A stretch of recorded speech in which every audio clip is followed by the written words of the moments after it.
Vidéo Kinshasa. Vidéo Kinshasa. Mes très chers compatriotes, il vous souviendra qu'en date du 24 mars 2020, j'avais, par l'ordonnance numéro 20/014 du 24 mars 2020, proclamé l'état d'urgence sanitaire sur toute l'étendue du territoire national pour faire face à l'épidémie de Covid-19. Cette grave crise sanitaire qui affecte le monde entier a rendu indispensables les mesures prises au niveau national pour agir au quotidien.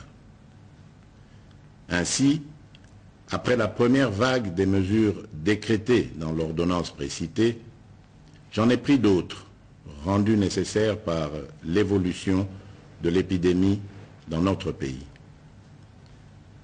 De manière générale, toutes ces mesures associées à la bravoure des équipes impliquées dans la riposte multisectorielle ont permis de ralentir la progression de l'épidémie à Kinshasa et de freiner son expansion dans toutes les provinces. Grâce à ces efforts, nous sommes parvenus à réduire la mortalité très élevée au début de l'épidémie de 11% à 2,4% actuellement, avec un nombre de plus en plus croissant de guéris. Davantage, nous notons une tendance à la baisse du nombre de nouveaux cas au cours de ce mois de juillet.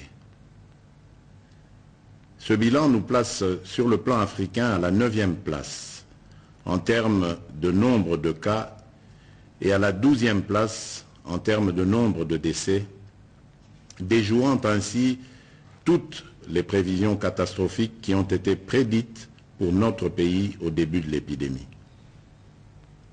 Mes très chers compatriotes, cette nouvelle maladie qui a surpris toute l'humanité a causé des conséquences néfastes sur le plan sanitaire, économique et social. Aucun pays n'est épargné, même ceux qui disposent des meilleurs systèmes de santé et de protection sociale. Les mesures prises ont obligé nos enfants, nos parents, les agents publics et ceux du secteur privé à rester confinés chez eux. Elles ont impacté et continuent d'impacter sur le fonctionnement des institutions de la République, sur les entreprises publiques et privées, ainsi que sur les relations bi- et multilatérales. Les leçons et expériences de 4 mois de lutte nous ont appris que nous devons vivre avec cette maladie sans peur ni stigmatisation. Nous devons ainsi adapter nos stratégies de lutte et de prévention contre ce fléau en tenant compte de cette évidence. Face à cette réalité, un consensus s'est dégagé entre le Parlement, le gouvernement et la société civile, ainsi que le secteur privé et les partenaires techniques et financiers, sur la nécessité de sortir de l'état d'urgence en continuant la lutte contre la Covid-19 à travers des mesures sanitaires, administratives et de police non dérogatoires aux libertés individuelles et collectives. Mes très chers compatriotes, aujourd'hui, 21 juillet 2020, à minuit, prend fin l'état d'urgence proclamé pour faire face à l'épidémie de Covid-19 en date du 24 mars 2020 et renouvelé à 6 reprises. Les mesures y relatives cessent d'avoir effet. Cependant, il doit être clairement entendu que la fin de l'état d'urgence ne veut pas dire la fin de l'épidémie de Covid-19 dans notre pays. Par contre, c'est l'indication pour toute notre nation de revenir progressivement à une vie normale tout en respectant les gestes barrières et d'autres mesures y relatives. Il est donc question de faire l'équilibre entre notre santé physique, celle de notre économie et la stabilité de notre société.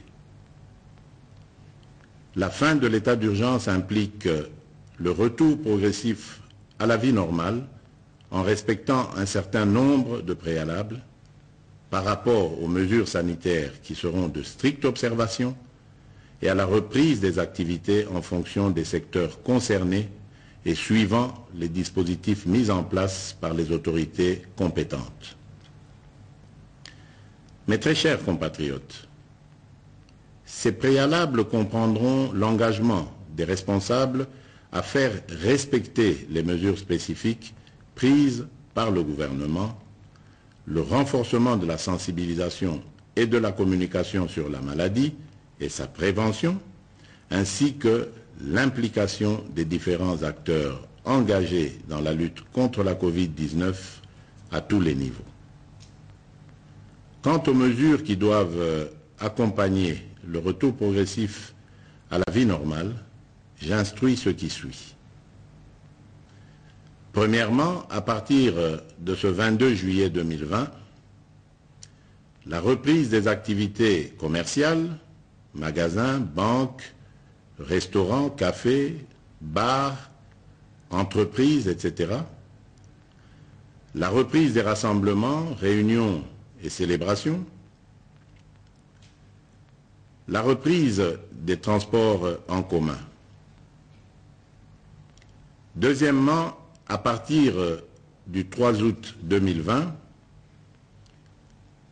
la reprise des écoles et des universités, en commençant par les classes et promotions terminales. Troisièmement, à partir du 15 août 2020, la réouverture des églises et lieux de culte, la reprise des mouvements migratoires interprovinciaux, l'ouverture des ports, aéroports et frontières, la réouverture des discothèques, stades et salles de spectacle. Toutefois, pour les funérailles, les dispositifs actuels restent maintenus et doivent être de stricte application. Dans ce contexte, il sied de préciser que les modalités pratiques de reprise dans les différents secteurs seront déterminées par les autorités nationales, provinciales et locales compétentes. S'agissant des mesures sanitaires qui doivent impérativement accompagner la reprise, je rappelle la nécessité d'observer partout et en tout temps les mesures barrières ci-après. La mise en place des dispositions de contrôle à chaque entrée impliquant la prise de température, le lavage des mains et ou l'application des gels hydroalcooliques, le port correct et obligatoire des masques dans les lieux publics, le respect de la distanciation physique, le contrôle et le suivi de l'état de santé du personnel public et privé,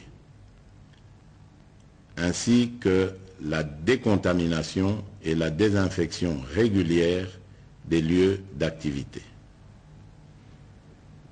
J'instruis le gouvernement de la République et tous les services habilités de prendre des dispositions nécessaires y afférentes. Aussi, je réaffirme mon engagement à la mise en œuvre du programme multisectoriel d'urgence et d'atténuation des impacts de la Covid-19 en République démocratique du Congo que j'ai lancé le 18 juin 2020.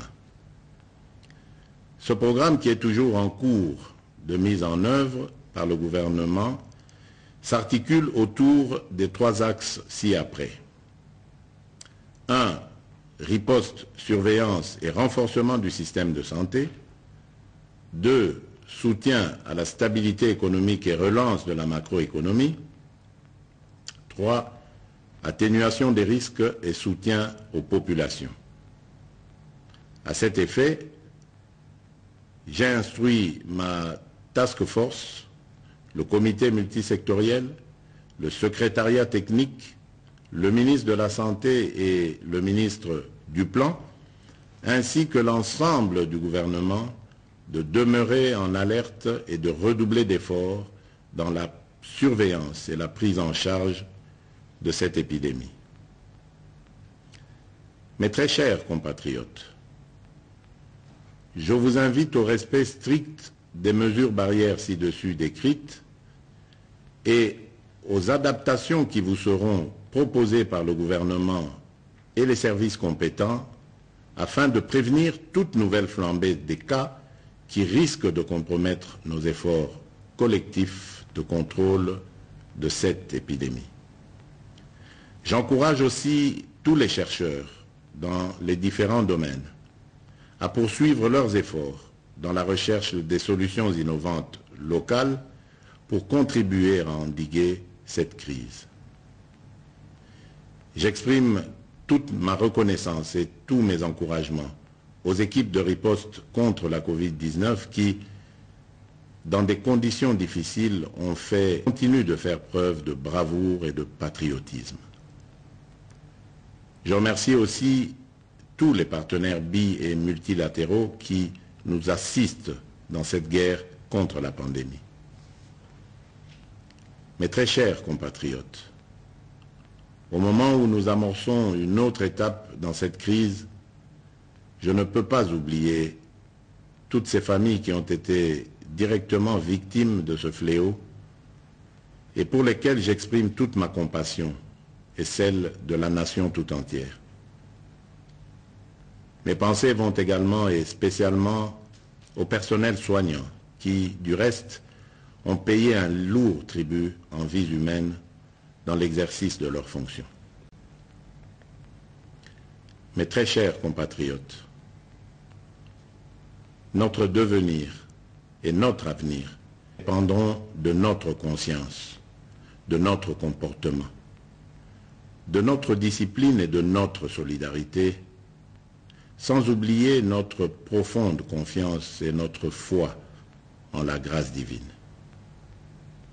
Que Dieu bénisse la République démocratique du Congo. Je vous remercie. Vidéo Kinshasa. Vidéo Kinshasa.